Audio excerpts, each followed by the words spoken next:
Good evening, and welcome to another exciting episode of the Miller Momentum YouTube channel.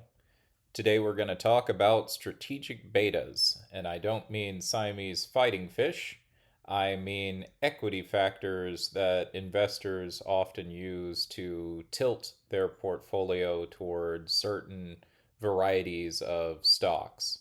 So, of course, those of you who are familiar with the investing world or who have been investing for a little bit of time probably know about broad stock market indices like the S&P 500, but there are also more specialized ETFs and funds that target specific baskets of stocks. One popular one would be SCHD, SCHD from Schwab, and that is a dividend fund that weights stocks not by size, but by the size of the dividend that they pay out. There's a ton of other factor-based funds and ETFs.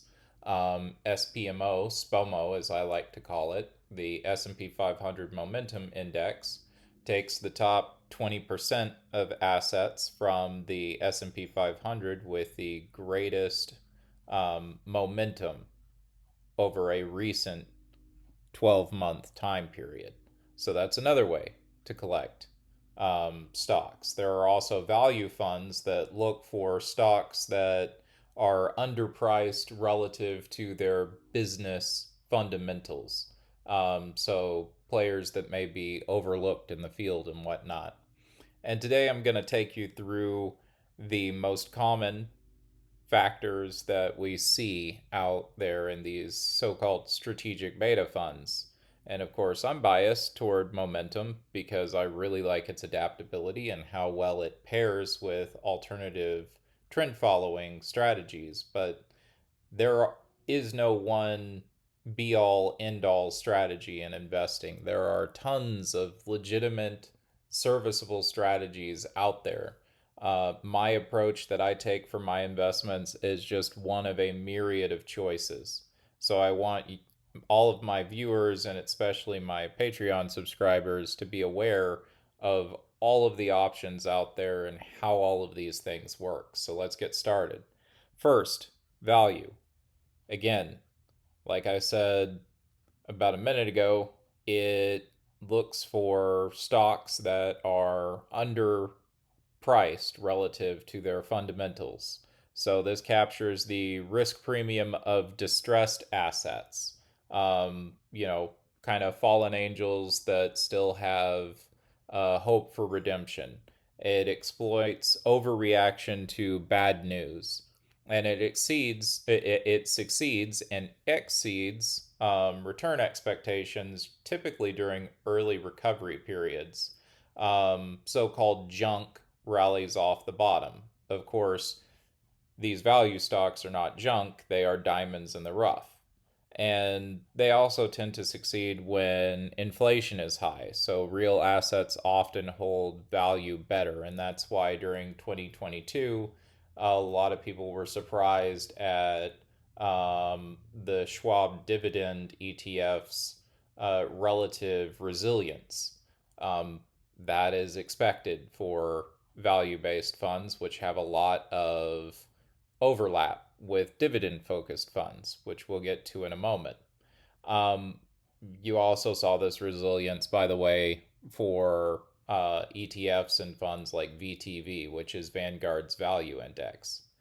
These these value factor funds, however, tend to lag during the late cycle in a market when investors are really paying up for scarcer and scarcer growth as prices are kind of getting to the peak. And you'll also see value funds suffer during tech manias because nobody cares about a company's valuations or fundamentals. Everyone is chasing a story. They're doing narrative based investment like they were during the dot-com bomb when everybody was just obsessed with the new internet economy. And right now, everybody's obsessed with the potential of AI, and we'll see how that plays out. But that's why value stocks, at least up until very recently, have been having a hard time. Second factor is momentum, my personal favorite. It involves buying stocks with the best relative performance over a recent time frame, and it exploits investor herding and underreaction to news. And momentum works very well during directional markets, which happens to be a great deal of the time. So when trends are clear and persistent, momentum's going to rocket. It will shift to favor stocks within any of the other factors as soon as a trend gets going. So if low volatility stocks are really rocking it, momentum will eventually roll into those. If everybody's flocking toward quality, it'll roll into that. It also does very well during economic expansions because optimism fuels those leading stocks and tends to limit turnover among leading stocks. And that's why you've seen ETFs like SPMO just exceed all expectations over the past decade. Um, there is an Achilles heel to momentum, though, and that's why I pair it with alternative trend following strategies. And that's because it is subject to sharp reversals. So the so called momentum crash. But it doesn't happen when you might think it happens.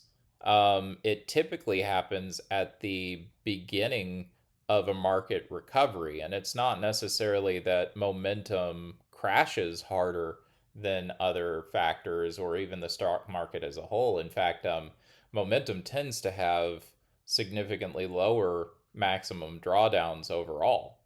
Um, the problem is it lags when the market rotates to favor a new factor.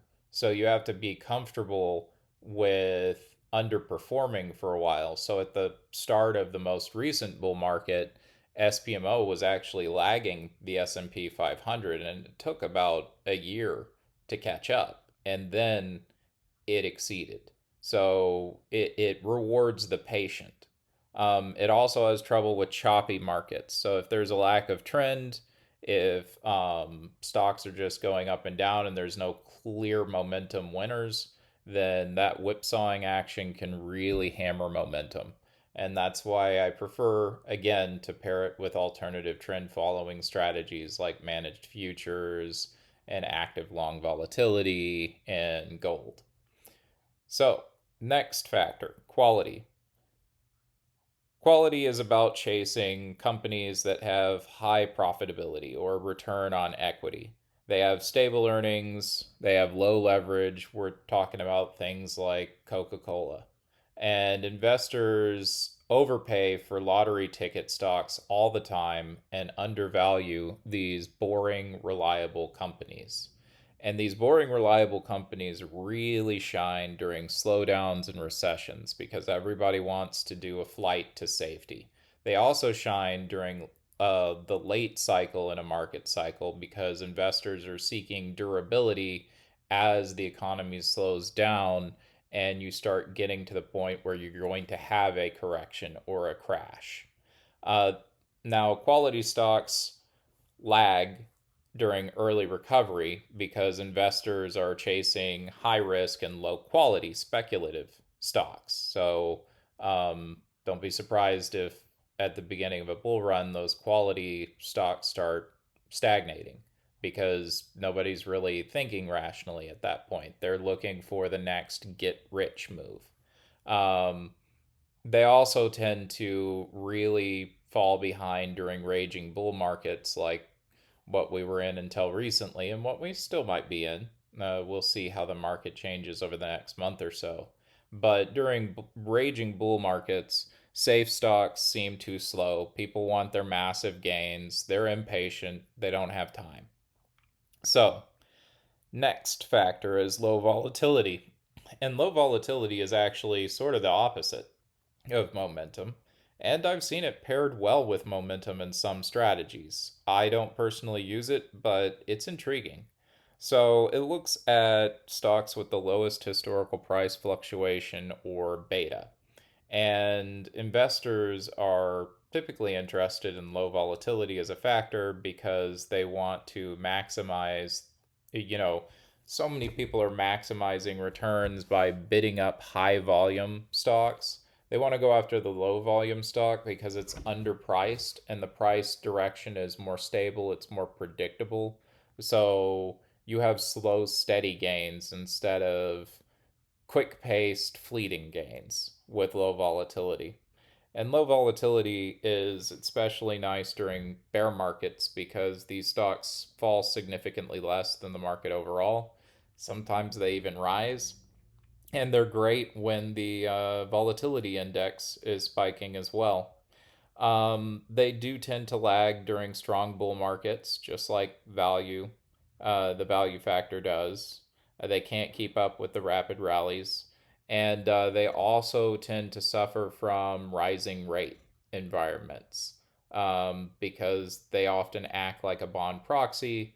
They involve a lot of overlap in sectors like utilities and, you know, things that are impacted by interest rates more directly than, say, tech.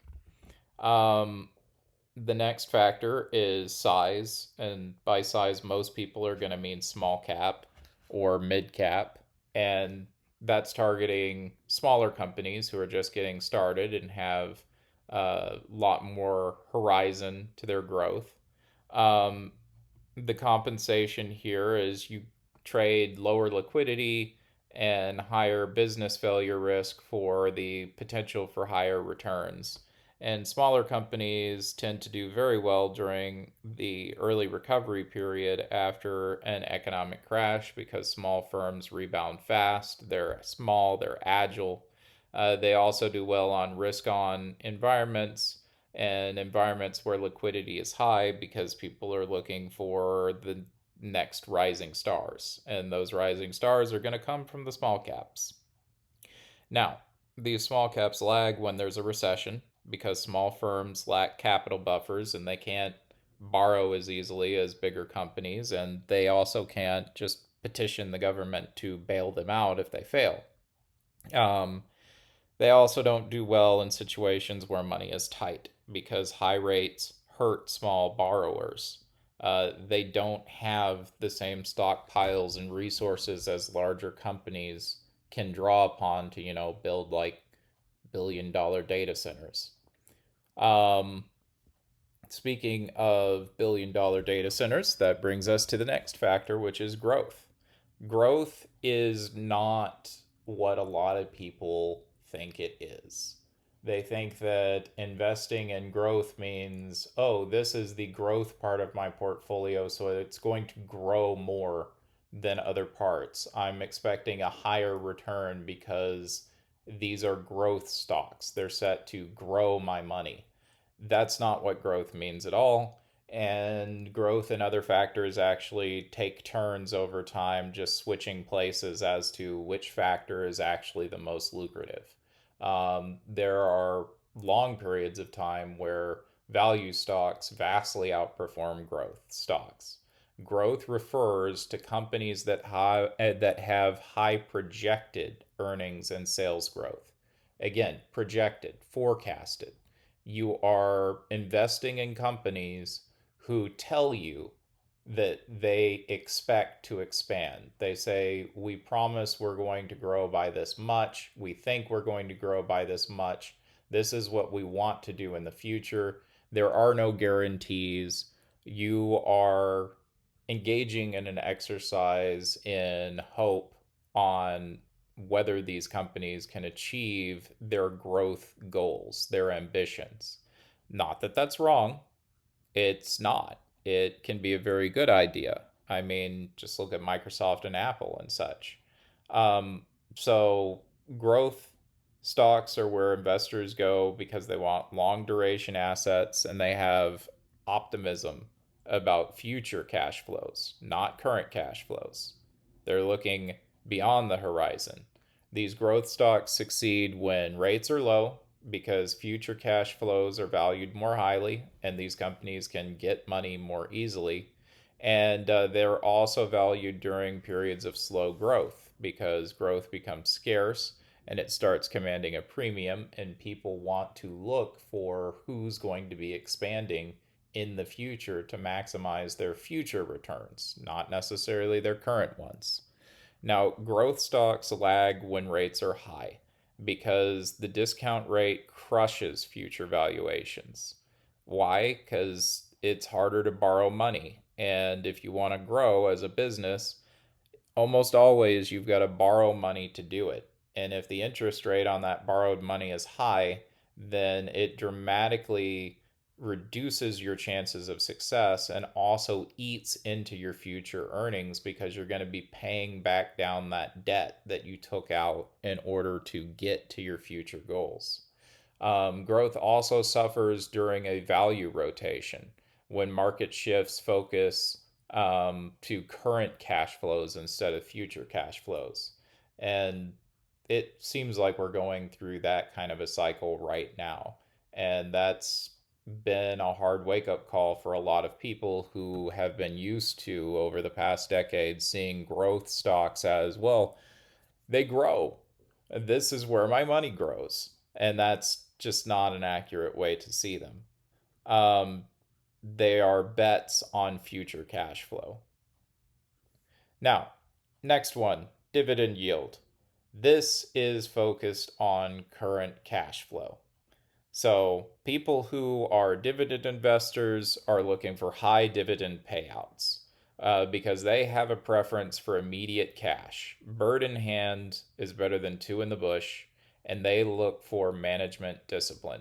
Because, well, think of it this way: if you're in retirement and you have a $1 million portfolio and you need $50,000 to live on, and that $1 million portfolio pays you, 5% dividend every year, um, that's going to be $50,000, so it's going to meet your needs. Somebody who has a $2 million portfolio, but it's well diversified or it's growth focused, might only have a 1 or 2% um, you know, dividend payout. And at 2 million, if you've got a 1% dividend payout, that is just $20,000. And so it wouldn't meet the needs of that $50,000 uh, income that one person in our hypothetical scenario would need. So sometimes you can do more with less money if that money is invested in dividend yielding stocks. So it's not necessarily about getting the highest amount possible in your retirement, but making the best use of that money. So that's a valid strategy that a lot of people use. It's respectable. And it succeeds when rates are falling because yield becomes attractive versus bonds. Um, you know, if you're getting a better dividend from Coca-Cola plus its organic growth, then why would you be in, you know, intermediate treasuries that are only yielding 0.5%? That's the kind of environment that will attract people to dividend yield stocks. And it also is a strategy that succeeds very well as a defensive play to wait out volatility in the market. And that's why Schwab's SCHD has been doing so well in the past month with all of this market craziness, even though it wasn't doing well before then. Now, dividend stocks, it's sort of a subfamily of value. So there's a ton of overlap in the behavior here between dividend yield as a factor and value as a factor. So, as you might guess, dividend yield stocks don't do so hot when rates are rising because bonds become better competitors for income. When rates rise, yields on bond notes rise. So, even though bonds become cheaper sometimes because of that duration hit, everybody's scooping them up when they're cheap and the yields are high because they're going to become expensive in future years because you can sell those bonds later at a premium to people who want that fixed income but won't be able to get anywhere near the current rates in the future. So Keep that in mind. Equal weight is our next factor. This just takes every stock in an index and doesn't look at size or anything else and just gives them all equal weight. And a lot of people will do this to break the link between price and portfolio weight. It succeeds when there are broad rallies, so when the market breadth is healthy. Um, and it also succeeds when there are bubble bursts. So it avoids concentration in mega cap crashes, like in the dot com bomb, the great financial crisis, and probably the AI bot bust or whatever we're going to call it that's coming up soon.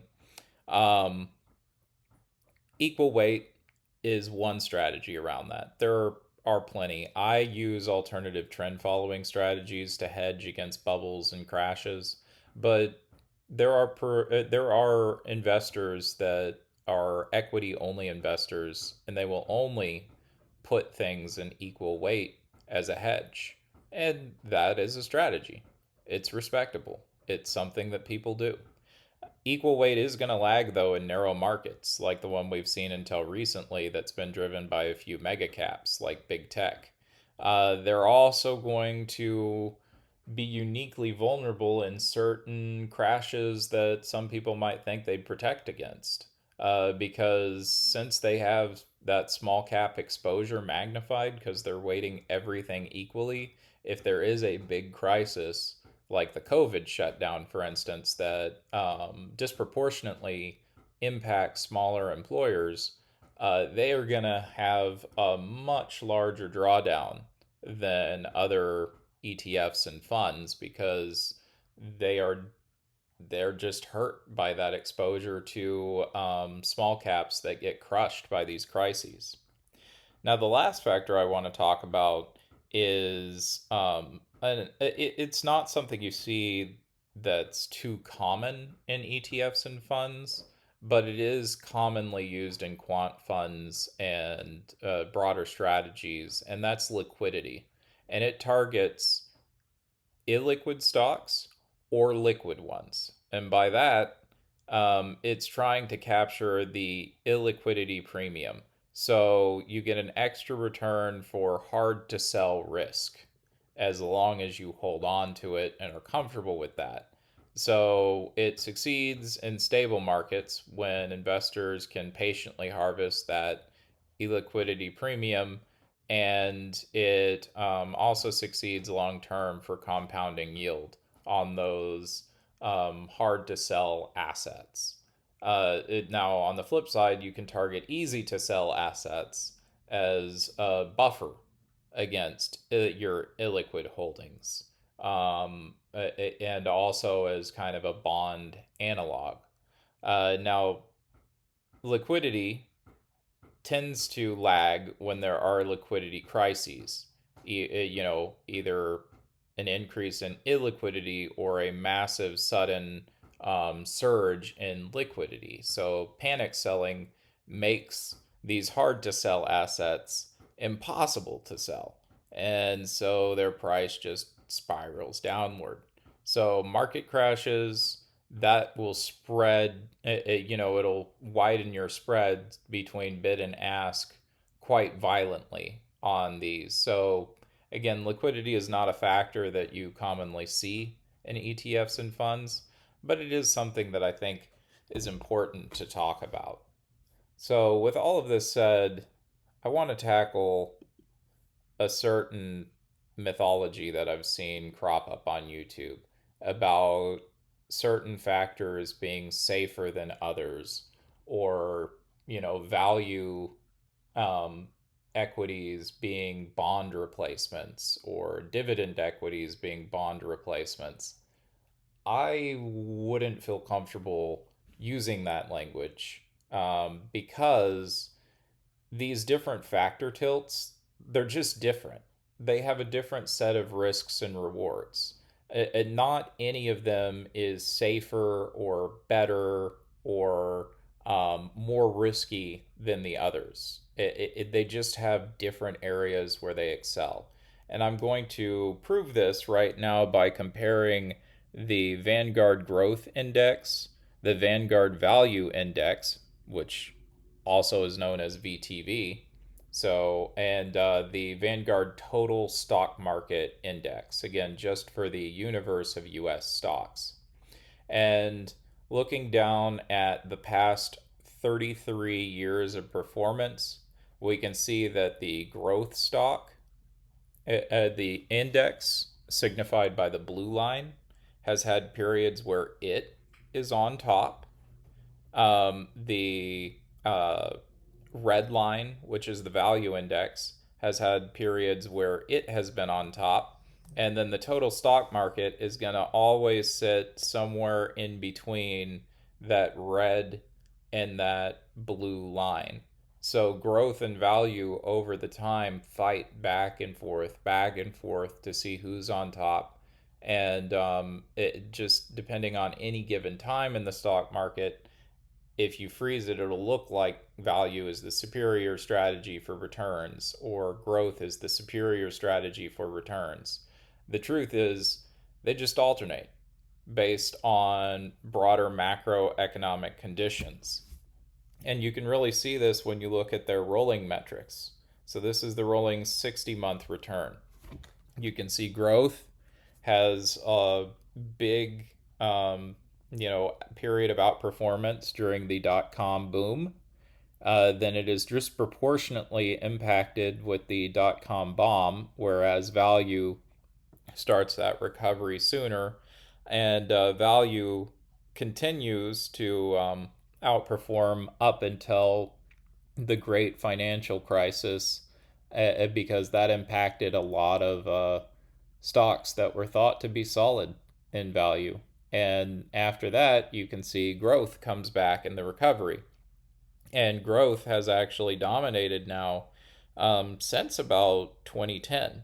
So it's been a long run for growth stocks. But again, they switch out. It's like a yin and a yang interplay here. So don't think that growth is always going to outperform value.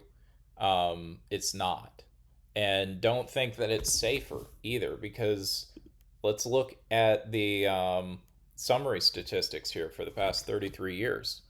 VTV is marketed by some as being a safe alternative with less volatility and less drawdown. It's not. You can see that the max drawdown here is actually slightly more significant than the total stock market index by about 4 percentage points. And that happened in the 2008 financial crisis. You can also see that the volatility is comparable between the total stock market and your value stock funds. And that makes sense because value stock funds are often assets that are considered by the market to be distressed and thrown on a dump pile, even if the company's fundamentals are actually pretty good and would suggest the price should be higher. So they tend to be discarded more steeply. So that's something to keep in mind.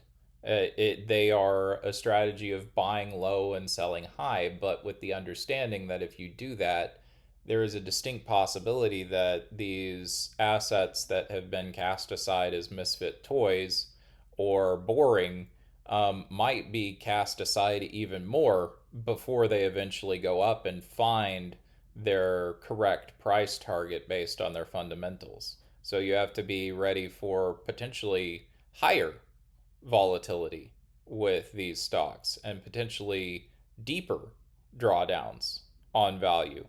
That's not to say you can't see that happen in growth. Um, we might see a big, steep drawdown in growth that will change a lot of people's perceptions of it if this AI bot bust actually comes to pass. You can see here that over the past 33 years, growth has also had a slightly steeper max drawdown than the total stock market index. It just by about 2%. So it's actually been safer over the long run for this 33-year time period. It has a better Sharpe ratio than both the value and the total stock market index, which means that it's got better risk adjusted returns, and its volatility is only about 1% higher. So, keep in mind that when we're talking about growth and value and all of these different factors, don't think in terms of this one's safe, this one's not. They all have their weaknesses, they all have their strengths, and you have to understand how they play out in different macroeconomic conditions so that you can pair them with one another to kind of smooth out their returns and get a better value. So, one thing that I really like about a YouTuber called Professor G's three fund portfolio, despite my hesitancies that it's all concentrated in US large caps, is the fact that it pairs growth and value in about a 50-50 ratio, and then has some fundamental, allocation. But I want to focus on that growth and value 50-50 parity, because if you pair growth and value together, understanding that they typically, growth succeeds when the other fails, look what happens here.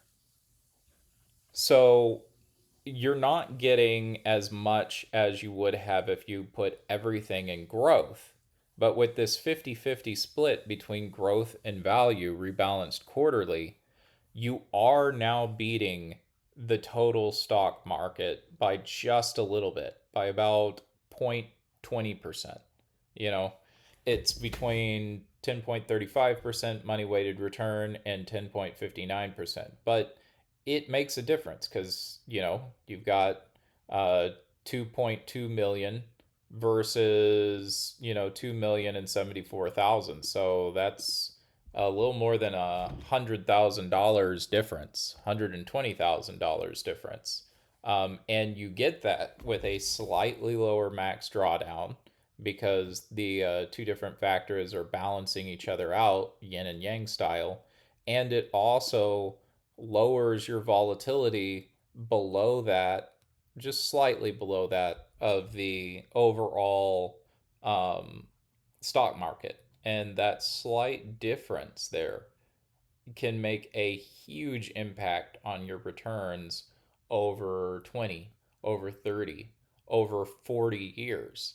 So that's why understanding these factors is powerful, and pairing them together can create these very interesting, subtle strategies to eke out just a little bit more of a return than the market as a whole, which can be valuable. So I hope that you've enjoyed today's video. Again, none of this is financial advice. This is just educational material. And I don't know what to tell it what you should do with your money. You know your situation, but I think that it's very beneficial to familiarize yourself with these different factors, how they work, and dig deeper beneath the surface to see the strategic ways in which these different funds can be combined to create a portfolio that is a fixed portfolio where you set it and forget it, but these factors work together with each other to do some interesting things like preserve wealth, lower volatility, minimize drawdown, increase returns. There's a lot of different strategies, and there's not time to get into them here, but I hope that I've given you a little bit of a taste for this. So I will see you next time.